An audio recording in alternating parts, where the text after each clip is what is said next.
what's called principles and there's what's called techniques. Now, principles are foundational. They're boring.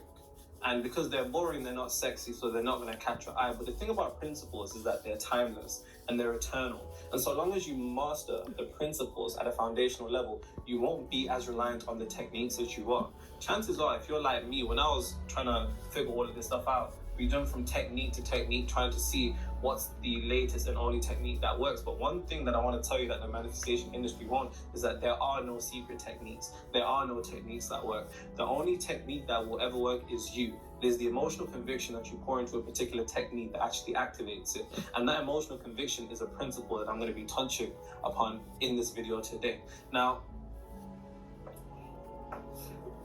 how familiar are you guys with the Hermetic principles? Because what we're going to be covering today is the first law of the universe, known as the law of mentalism. Now, if you've ever read the Kabbalion, I feel sorry for you. Because that book, hey, do you ever read the Kabbalion? It's just like reading Shakespeare, nigga. Like, it's terrible. Like, it's so, like, it's written by 3 initiates. One of them is actually called William Walker Atkinson, and I know that because I've done research into them. He's got a bunch of other books about success and magnetism, so on and so forth. Really cool. And a book on esoteric Christianity. He's different levels. And this is one of the recommendations that I'm going to be giving you guys. I know you've been asking me, Nero, you've read over 400 books on the topic of spirituality. When are you going to do book recommendation? Relax, you're going to get some. But for now, this is foundational. If you don't have this in your library, then you're not working with the principles in what I just said. Because you won't need law of attraction, law of assumption. Here's the thing. People always try to say, oh, it's Nero, law of attraction, law of assumption. You niggas need to stop trying to put me into a box. Because I'm neither of those things. I'm law of whatever fucking works. And you should be too. Don't end up getting yourselves into these little groups and cults with the ideas that this is the right way and this is the right way. Ironically, due to the fact that there's no truth other than what the subconscious mind sees as the truth, if you believe that this is the right way, then it will be the right way. Not because everybody else is wrong, but merely due to the fact that you believe it. Now, I'd like to start this particular video off with this. First, let's actually understand the difference between laws. Because as humans, we have a particular conceptualization of laws, which when we magnify that and as we transcend, on a universal level, it doesn't actually apply to the same way. So on a human level, we have human laws, and they're just rules. That's what they are, essentially. They're rules. And this exists on a societal level. And typically we think about the law, so on and so forth. And we carry this idea that because most of us understand that these rules can be bent, or broken, we carry this inherent idea when we begin to move into the realm of universal laws. We come with this idea that you can avoid the laws or you can change them. And this, remember, this is human laws. And you need to understand that there's no compartmentalization in your mind. I know people believe in compartmentalization, but there's none. What you have adjusted or attributed to be a law in one aspect, when we take that over to universal laws, your mind is going to attempt to put it or paint it over with the same brush, but it is not the same. Universal laws, on the other hand, are rules, yes. They're rules the same way. But the difference is, these rules cannot be broken. Cannot. So, you can get into trouble as a human, maybe get a good lawyer, pay a couple money here, settle like certain individuals, so on and so forth. But you can't settle with the universe. There's no negotiations, there's no settling. You can hire Harvey Specter, nigga, it's not going to make a difference. The universe is what's considered immutable. Universal laws are considered immutable. And because they're immutable, they're impersonal. So for example, as a human, let's say you have a court case and it goes wrong. You can be like, oh, the jury done me dirty, the court done me dirty, my lawyer done me dirty, the other lawyer done me dirty, so on and so forth. There is no doing people dirty in the universe. The universe treats everybody the exact same way. Hence why biblically, esoterically, it is written in Acts 10:34 that God is no respecter of persons. Or if you look at other translation, it says God shows no favoritism. God being no respecter of persons is nothing more than a reference to the impersonal nature of the universe. Now let's take the concept of gravity. Take the most evil nigga that you know. If he falls off a building, he's going to hit the ground and die the same way, as the most innocent, angelic baby would also hit the ground and the same way.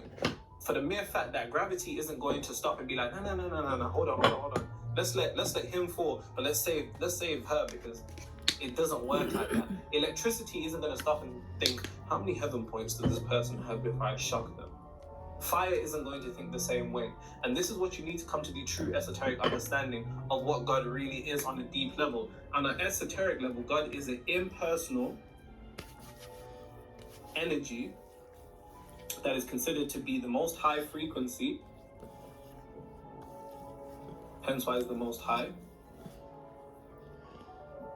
And another way of saying impersonal energy is consciousness. And consciousness is the substance of reality, which we're going to get into with this law in particular of mentalism. But I just like to preface it with the fact that when we're talking about universal laws, don't think that you get special treatment from the universe. You're not getting special treatment.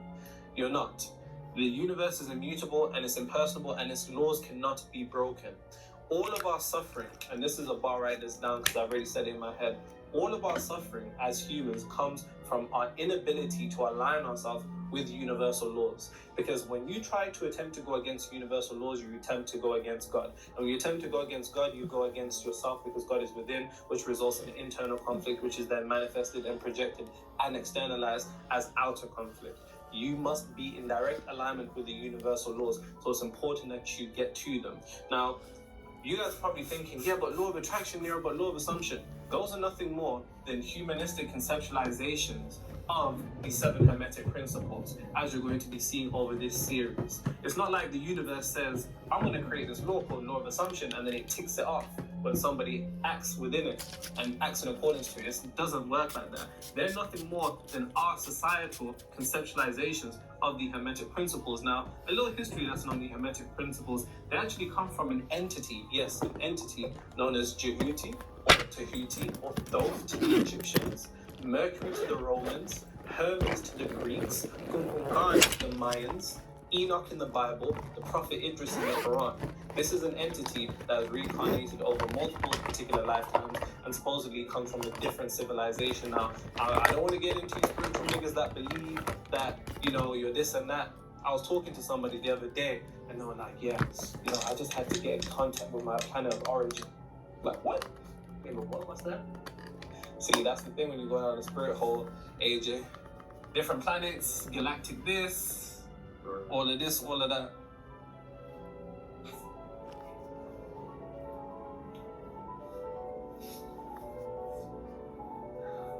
Believe it or not, some of these spiritual niggas will sit there and channel alien messages. And they'll be like, on my mom's life. On my mom's life. On my mom's life. By the way, that's our British version of what you Americans think. Oh, my mama, bro.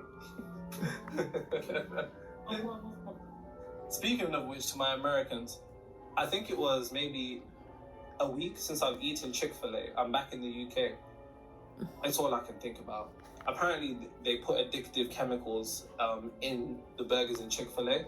I think I'm addicted because it's all I've been thinking about. All I want is that spicy deluxe with the sauce and just take a bite, pause. Nah, it's crazy. It's really bad. Like, someone Chick-fil-A's coming to UK next year, apparently. It's not gonna bang the same because the UK care too much about our health. Yeah. I want them to be like the Americans and not care about our health. Put all them toxic chemicals. Niggas are talking about Chick-fil-A's low vibrational. Nigga, let me eat. Let me eat. All right, cool, guys. So, lock in now. So, first point about mentalism. I'm gonna write it here. It's called the law of mentalism. The first thing that you have to know about the law of mentalism is what is considered the axiom, which is the all is mind, the mind is all.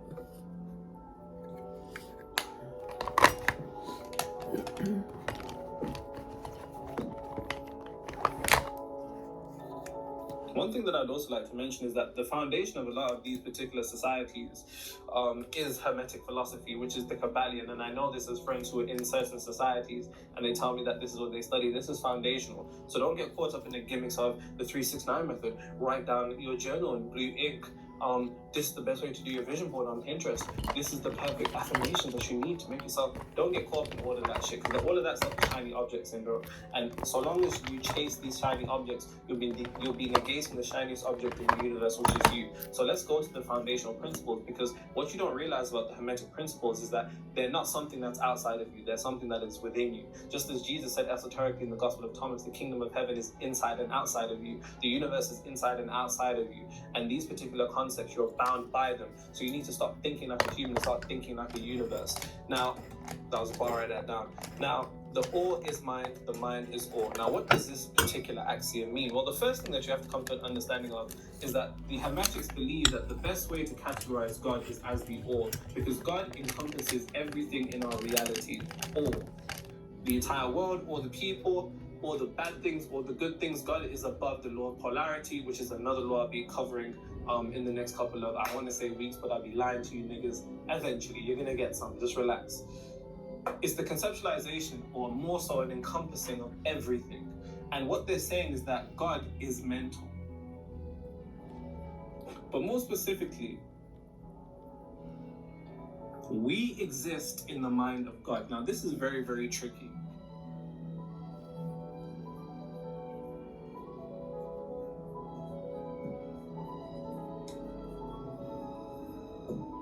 We exist in the mind of God. Now, that may be a tricky concept for you to come to an understanding of, but think about it like this. Peter Parker first existed in the mind of Stan Lee. Peter Parker had Uncle Ben, right? He had a girl, so on and so forth. He had a life, he had a personality, he went to a school. He existed as a creation in the mind of Stan Lee. We, all of us, exist in the mind of God, which means that inherently, because we exist in the mind of God, our universe is somewhat a mental world. Hence why the other aspect of this particular axiom, which is the universe is mental. But I'll get back to that. But right now, you just need to come to the understanding that the all, so God is mind, and mind is all. Now, bear in mind, when I'm saying all, or when they're talking about all, they're talking about everything in reality. They're talking about this whiteboard, they're talking about doors, they're talking about door handles, they're talking about cars, they're talking about people, they're talking about shades. Everything within this third dimensional realm that exists is mind. Mind, mental, same thing. Another way of saying mind, essentially, is consciousness.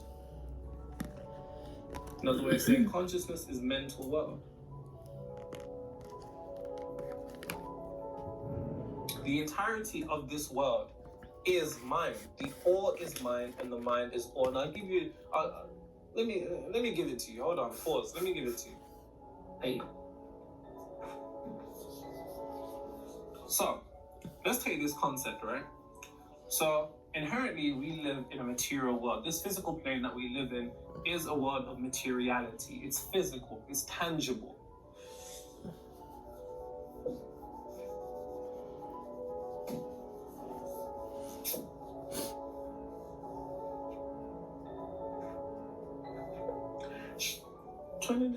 Trying to decide if I really want to go out tonight. Someone said, I'm new, and oh my god, that board is clean.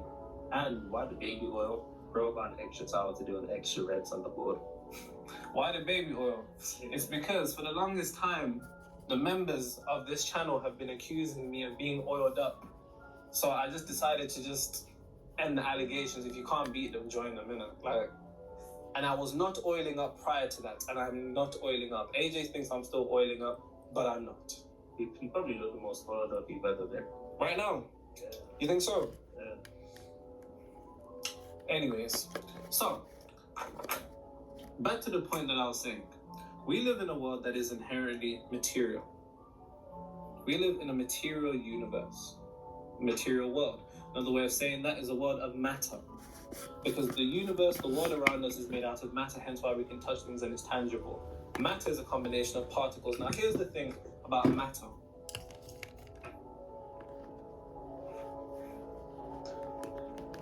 Anything in this world, whether it's a book, whether it's a spray bottle, whether it's a pen, whether it's shades, whether it's a microphone, a vest, a whiteboard wiper, handles on a rail, pavement, concrete, lampposts, buildings, skyscrapers, bungalows, hotels, strip clubs. I didn't even go to a strip club in Miami, can you believe it? Anywho, everything in this entire third dimensional realm first existed in the mind of an individual. Think about it like this. If we exist in the mind of God in the same way that Spider-Man existed in the mind of Stan Lee, then that means we existing in the mind of God means that our world is inherently mental. So before anything can be created, it is first a mental creation.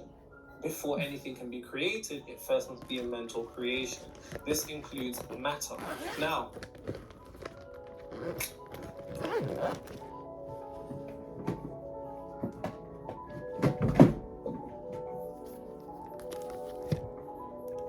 and I want you to think about it like this.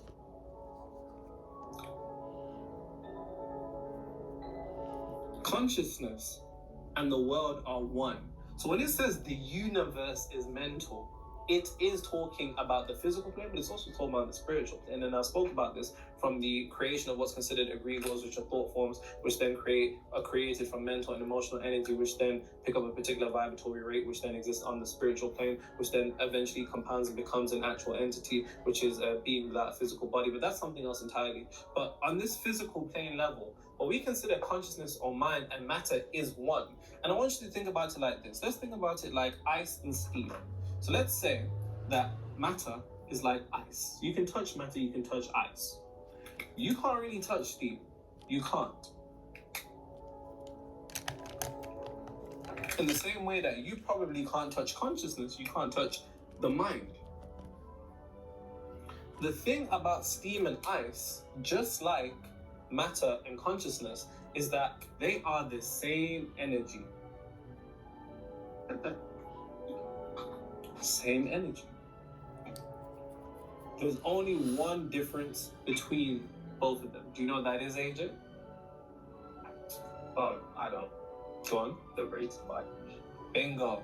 The rate of vibration. That is the only difference between steam and ice. It is the exact same energies, both H2O. The only difference is the rate of vibration.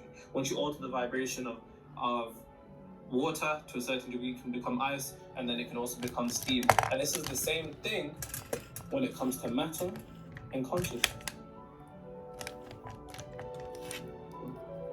And quantum mechanical experiments show this, such as the observer effect. It shows our ability to alter the behavior of particles based upon our own consciousness, and it's for the mere fact that our consciousness and matter in the universe and particles are directly interconnected because they're made from the exact same energy. Their only difference is their rate of vibration. Now, this energy is what the Hermetics consider the all. Same thing here, ice to steam, same energy, only difference, rate of vibration, which would mean, and write this down, the world you live in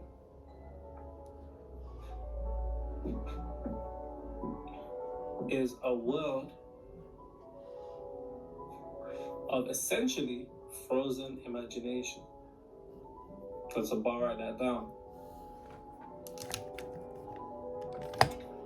Make sure you're taking notes and leaving them in the comments per usual. The world you live in is a world of frozen imagination.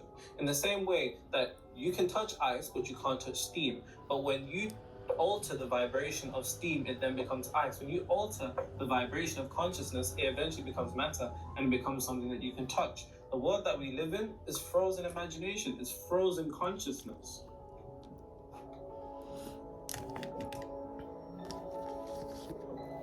So when the Hermetics say the universe is mental,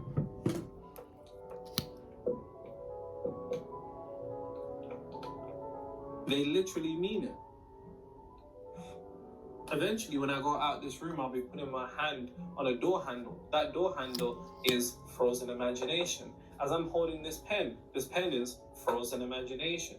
As I touch this whiteboard is frozen imagination. As you walk and you see cars, it's frozen imagination. And this is how you need to begin to alter things internally. Because once you begin to see everything as a particular frozen state of consciousness, because that's what it is. Even a book, even my PC right here, everything is frozen imagination. And once you begin to reinforce that in your mind, you begin, without realizing it, to unconsciously see your world as inherently moldable, because everything that you've been taught about the world to see as something that is real isn't real at all. Even down to a physical level. If you was to take a powerful microscope and zoom in on even this whiteboard, you'd see that the particles are in constant movement, constant motion.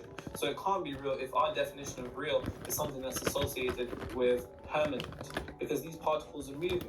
And this goes into the law of rhythm, but this is for another time. But the world is frozen imagination. And here's the thing. People often say, mind over matter. But the truth of the matter is that mind and matter are one. You can't be over matter, because you are matter and you are mind. Mind and matter are one. And this sets in motion a powerful line of thinking, because once you begin to see that your world is matter, you want to alter your world. What most people try to do is to alter the world by altering the world. To alter matter by altering matter, that doesn't make sense. If you want to alter the particular matter or world that you live in, you first need to see what is it dependent on. And that matter is nothing more than the altered vibratory rate of consciousness. So if you're able to alter your state of consciousness, you're then inherently able to affect what is produced in the realm of matter. Does that make sense? Good. Now,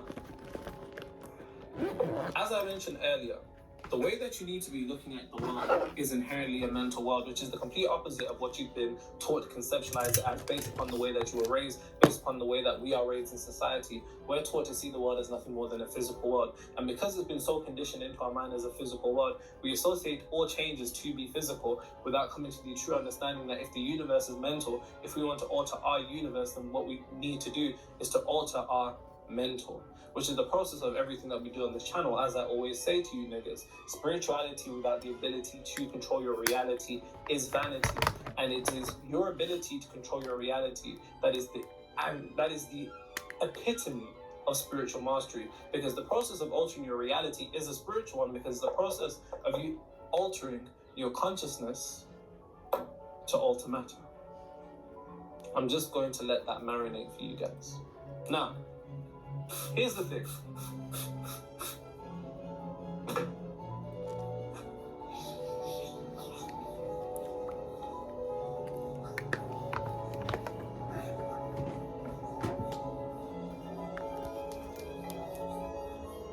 By the way, guys, you guys know every once in a while, somebody will come to me with a certain level of anxiety and I'll cure it, and everybody will be like, Nero, how did you cure their anxiety? And somebody will be like, oh my God, Nero, you've just got rid of all the anxiety that I've had, like so on and so forth.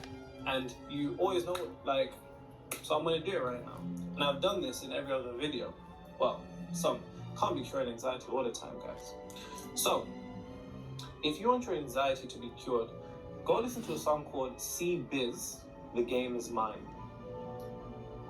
That, it might even be a 2-minute job. Pause. And just, life will be changed forever. Don't say I didn't tell you. Now,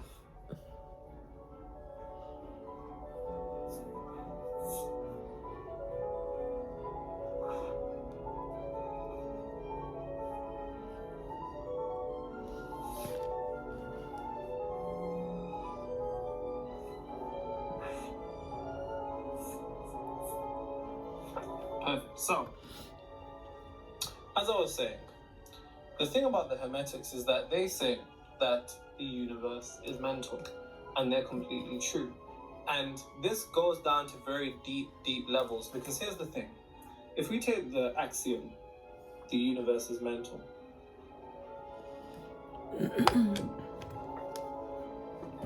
that would mean that based upon, and across 8 billion different people, because there's 8 billion different people on the planet, there's 8 billion different universes. Because if the universe is mental, then the universe that you live in we don't all have the same particular mental state. We don't all have the same state of consciousness. All our consciousness and all our mental states are completely different. We're all on different frequencies. So that would mean that because not everybody has the same mental, that would mean that not everybody is in the same universe. Which would mean that what you experience as your world in your universe is just that, yours.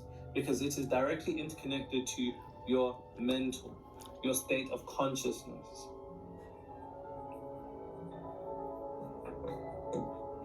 Eight billion people on the planet, and there's 8 billion universes, 8 billion worlds, which is why we don't live in the same world as people.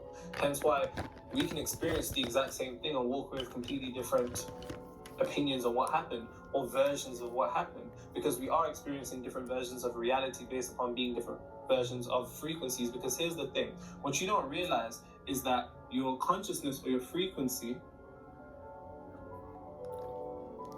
puts you into a different world.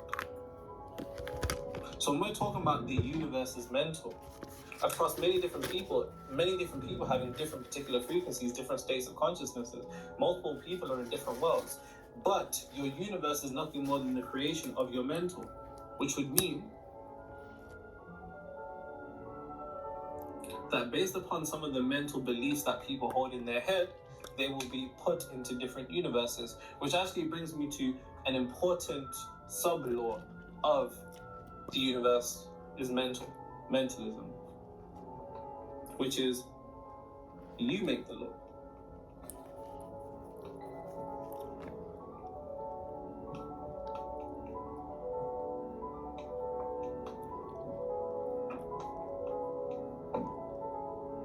You make the laws of your reality. Now, this is very important to understand, because if the world that you live in or your universe is solely dependent upon your particular state of consciousness on a deeper level, your beliefs, and your beliefs are just emotionally charged ideas. Emotionally charged, accepted ideas. And if you want to discover your beliefs, then simple way to discover your beliefs, and always remember this, because this is going to be something that you're continuously iterating as you go through life, because unfortunately, you can't be beliefless. We go from one box to another, one box to another. If you want to know what your beliefs are, then just tell me and tell yourself what you believe to be true about the world. Whatever you believe to be true about the world isn't actually true, because as they also say in the Hermetic philosophy, all truths are half truths. All truths are half truths for the mere fact that there is no truth in reality other than what the subconscious mind accepts as truth. And what the subconscious mind accepts as truth isn't necessarily what's been repeated. I know that's a belief that one of the languages of the subconscious mind is repetition, and it is, but the highest and most powerful language of the subconscious mind that will make belief useless is emotion. The most emotionally charged and accepted ideas are accepted as beliefs, which then go into the subconscious mind, which are then manifested into your universe's truths, without coming to the understanding that you make the laws of your reality. And I'll give you some examples of this very, very shortly. Let me wipe my board.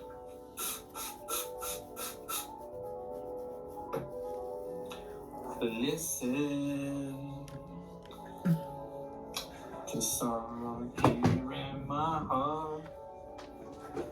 A melody has come.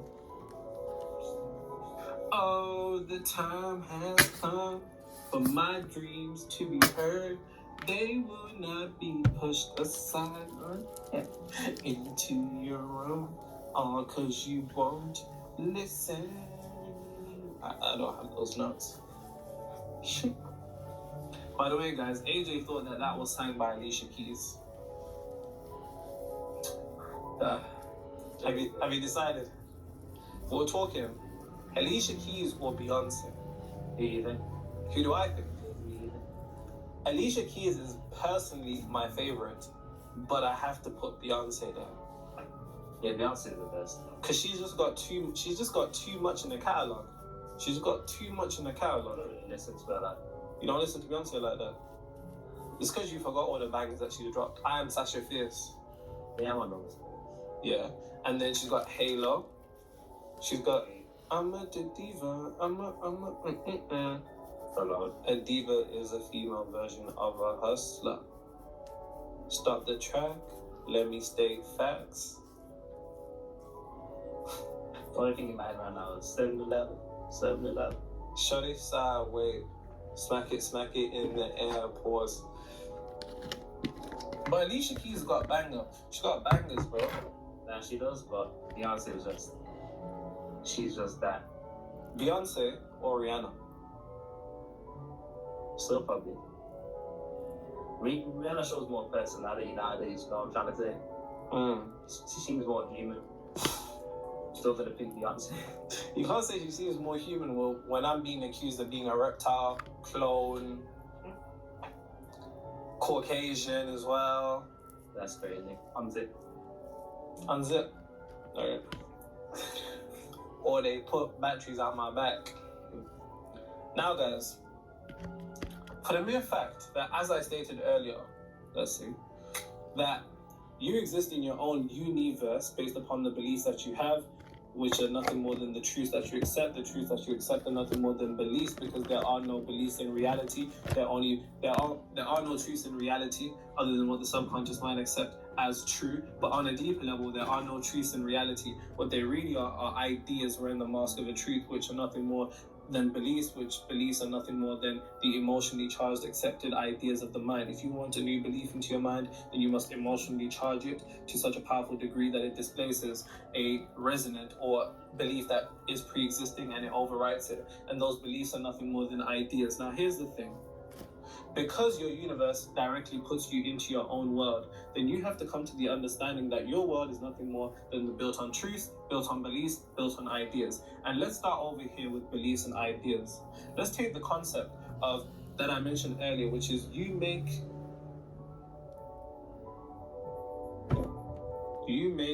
your own laws. And this is multi-dimensional chess. This is metaphysical chess. Because I need you guys to understand something very, very important. Why would anybody need to stand there and oppress you and enslave you when they can just give you self-oppressing and self-slavish ideas that you then materialize into your reality, and then you internalize that to be a truth? And then once you've accepted it as a truth, you reinforce it with emotional charge, and it goes deep into the subconscious mind. And then at that point, it is something that is being continuously created, because your subconscious mind is the unfolding point from your reality. It is the unfoldment. It is the womb of your reality. Understand this very, very clearly. If the laws that you hold for your life don't serve you, then they're just there to control you. Translation: if what you believe to be true about the world doesn't serve you, then it's just there to control you. Translation: if what you believe, if the beliefs that you have don't serve you, then they're there to control you. If the ideas that you have don't serve you, they're just there to... Exactly. Understanding this on a deeper level, how many laws have we made for ourselves? And here's something that we've deviated from. We've deviated from what I call God privilege. God privilege is what's esoterically spoken about in Matthew. And I know, guys, it looks mad, but trust me, I spelled it right. God privilege is what I reference to what Jesus speaks about in Matthew esoterically, when he says, with men